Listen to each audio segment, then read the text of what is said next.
Hvala svima, moje ime je Ivan Rajković, dolazim iz tvrtke Spektre, iz Valpova. Mi smo relativno mlada tvrtka, a ono što mi radimo je bavimo se tehnologijama virtualne, proširene i pomiješane stvarnosti.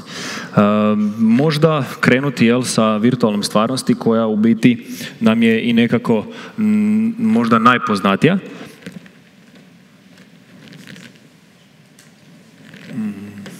Ćemo vidjeti. Vraćamo se nakon reklama. Radi, ok. Možda nekako i nama najbliža, najpoznatija od svih tehnologija, možda najpopularnija. Ono što virtualna stvarnost, cilj virtualne stvarnosti je uroniti korisnika u nekako novo okruženje u kojem se on treba nalaziti i u biti tu vidimo da znači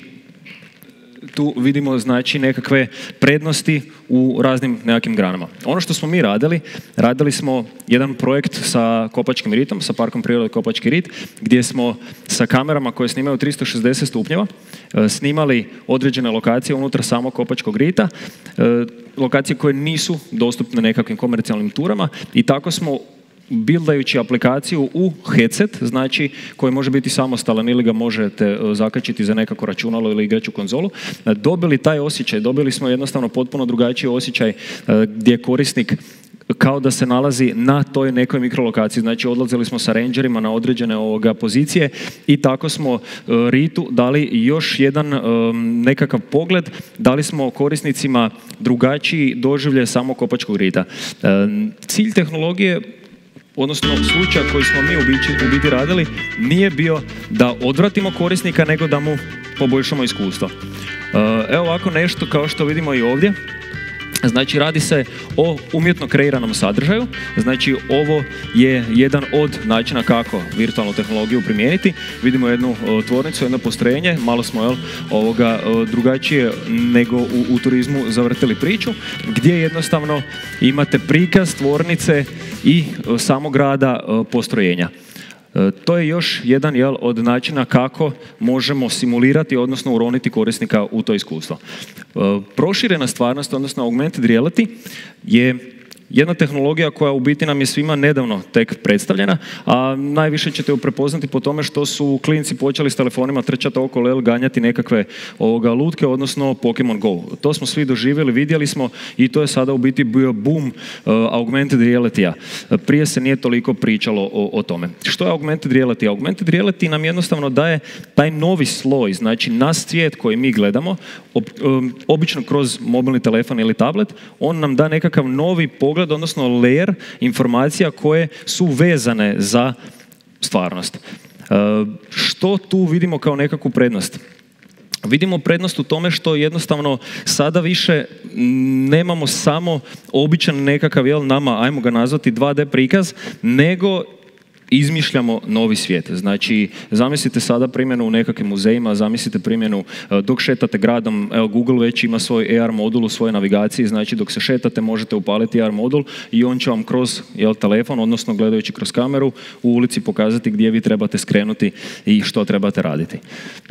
Možda, evo ovako jedan prikaz, da ne pričam previše ako je problem zamisliti što se tu događa. Znači i u industriji također vidimo primjenu ovakve tehnologije gdje jednostavno korisnik, koristeći tablet ili telefon, u ovom pretežitom slučaju tablet, dobiva informacije što i kako možda servisirati nekakav dio, što odraditi u tvornici, kako sastaviti nešto, gdje koji dio ide i tako dalje. Augmented reality naravno je nešto što je nama možda novo, no svakako dolazi. Možda onako atraktivnija tehnologija koju mi u biti predstavljamo je mixed reality. Što je mixed reality? Mixed reality bi bio spoj stvarnosti i proširene stvarnosti. No, razlika između augmented reality i mixed reality bi bio u tome što vi sa ovim digitalnim slojem možete upravljati. Znači, sve što vi postavite od digitalnog sloja, znači nekakve holograme ili bilo kakav taj digitalni oblik, znači možete njime upravljati, možete interaktirati. Znači on nije ograničen kao augmented reality gdje imate manju mogućnost interakcije. Pa evo na primjer ovako nešto.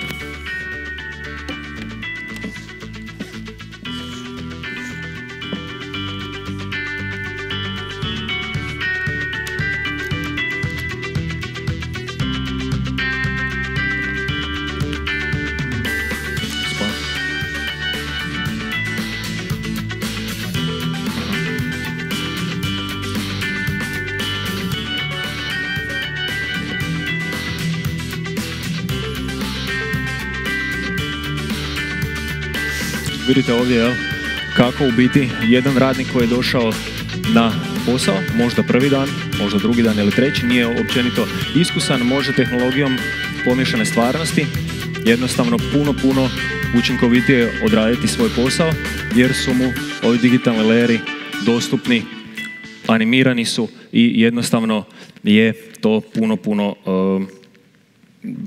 puno lakše shvatiti što moramo napraviti. Ja sam u biti htio odraditi jednu malu prezentaciju, znači nećemo dužiti, no evo samo sekunda, znači da se uređaj buta. Htio sam vam predstaviti nešto što u biti ćemo mi raditi sa fakultetom, znači za dentalnu medicinu u Osijeku i sa partnerskom tvrtkom HD Info iz Zagreba. Znači ovdje vidimo što može uređaj, odnosno ovakve jedne naočale za pomiješanu stvarnost. Može live stream. Evo, znači ja vidim ovdje ispred sebe jedan meni, jedan ekran koji vi naravno ne vidite, odnosno vidite u ovakvom nekakvom remote dijelu. I što sada raditi? Znači, aktiviramo rukama, znači gesture dajemo uređaju koji prepoznaje, znači, što mi radimo. Welcome to Holographic Medical Anatomy from Case Western Reserve University and Cleveland Clinic. This is a brief, guided demonstration to show you the kinds of learning HoloLens makes possible. A way to shift from centuries of dissection and 2D illustrations to a 3D systems level view at true human scale. Znači, uređaj konstantno skenira sobu, uređaj prepoznaje gdje se vi nalazite, uređaj, ajmo to tako reći, svjestan svega i jednostavno mapira prostor kako bi mogao adekvatno postaviti holograme u sam prostor. Ovdje ćete vidjeti jednu ovako demo aplikaciju. Mi ćemo u suradnji sa fakultetom, naravno i stručnjacima, proširiti samu aplikaciju i tako studentima, nadamo se, omogućiti jedan potpuno drugačiji način učenja i dati im jedan novi pogled i novu perspektivu na sve.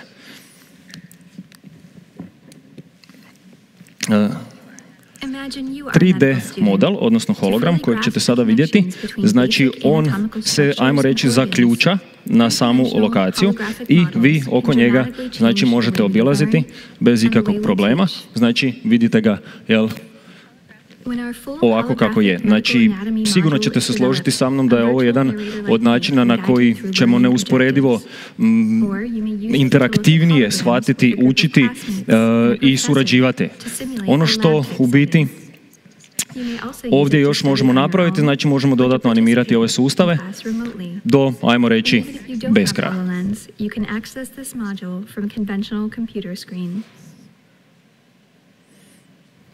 Upravljati samim uređajem možemo, znači, pomoću gestura ili pomoću glasa, jer je ugrađen Remote Assistant Cortana.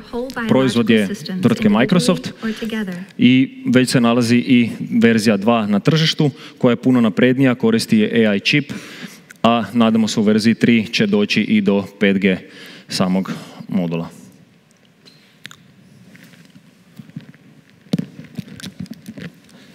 Sada, naravno o nekakvoj problematici i zašto 5G. Svi uređaji, kako i znamo, su ograničeni svojom dimenzijom i jednostavno imaju taj nedostatak što se pogone baterijom. Većinom. Ta dimenzija ograničava i samu konfiguraciju hardversku unutar samog uređaja, znači grafički čip, CPU i tako dalje. Što jači CPU, što jači grafički čip i ostale komponente, trošimo više struje. Tu dolazimo do tog problema i naravno da će jednostavno 5G tehnologija donijeti i doprinijeti i razvoju ovih tehnologija. Zašto? Dolazimo do pojma cloud computinga, remote renderinga i tako dalje. Što više podataka budemo mogli obraditi negdje u cloudu, odnosno na nekim remote sustavima, to će naočale moći biti manje, odnosno izbacit ćemo, ajmo to tako reći, taj CPU, izbacit ćemo grafiku i naočale će služiti samo kao nekako sredstvo za prikaz. Zato 5G tehnologija i sve njene prednosti o kojima već pričamo neko vrijeme. Tehnologija virtualne stvarnosti, proširene stvarnosti, pomiješane stvarnosti, sve pate od istog problema kao i autonomna vožnja, kao i FPV i tako dalje. Znači da se jednostavno ne ponavljamo.